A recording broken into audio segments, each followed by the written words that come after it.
James chapter 3, beginning in verse 13, from the paraphrase, The Message. Do you want to be counted wise? To build a reputation for wisdom? Here is what you do. Live well, live wisely, live humbly. It's the way you live, not the way you talk, that counts. Mean-spirited ambition isn't wisdom. Boasting that you are wise isn't wisdom. Twisting the truth to make yourselves sound wise isn't wisdom. It's the furthest thing from wisdom. It's animal cunning, devilish conniving.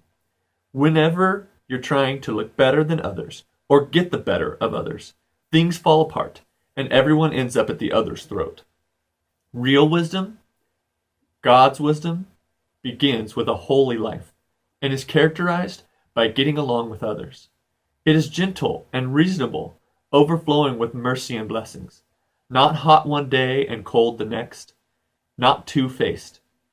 You can develop a healthy, robust community that lives right with God and enjoys its results only if you do the hard work of getting along with each other, treating each other with dignity and honor. Wisdom. It's not usually one of those characteristics that we talk about when we say this is what we want to have in a friend or in a spouse or even in ourselves.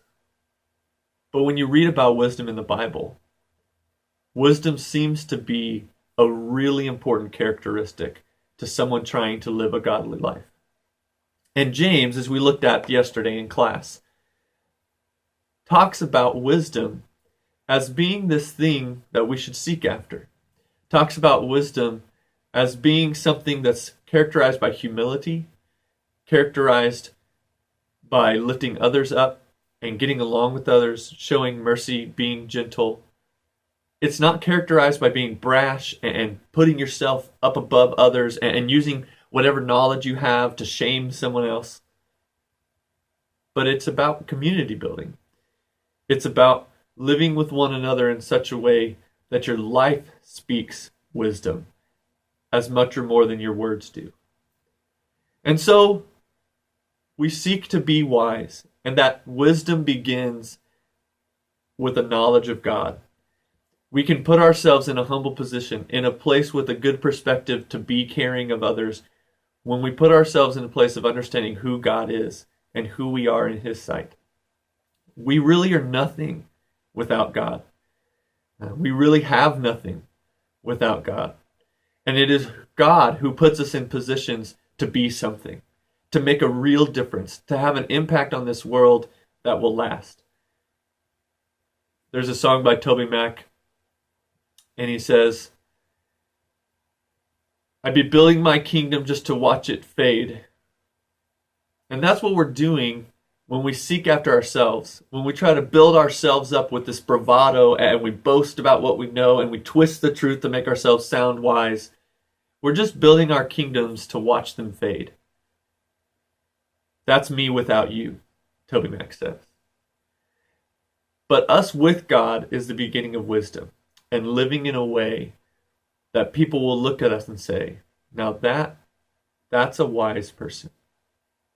It's a wise way to live when you live in community with others, sharing in forgiveness and mercy with one another, and showing each other the love that God has for us. It's not wise to be cutthroat and seek to put others down, to climb on the backs of others, to lift ourselves up. That's animal cunning. That's devilish conniving. And so live wise this week. Live wise. Don't forget that we have a Colorado trip coming up this summer. If you're interested in that, let me know. The cost is $315. There will be a deposit due when you sign up.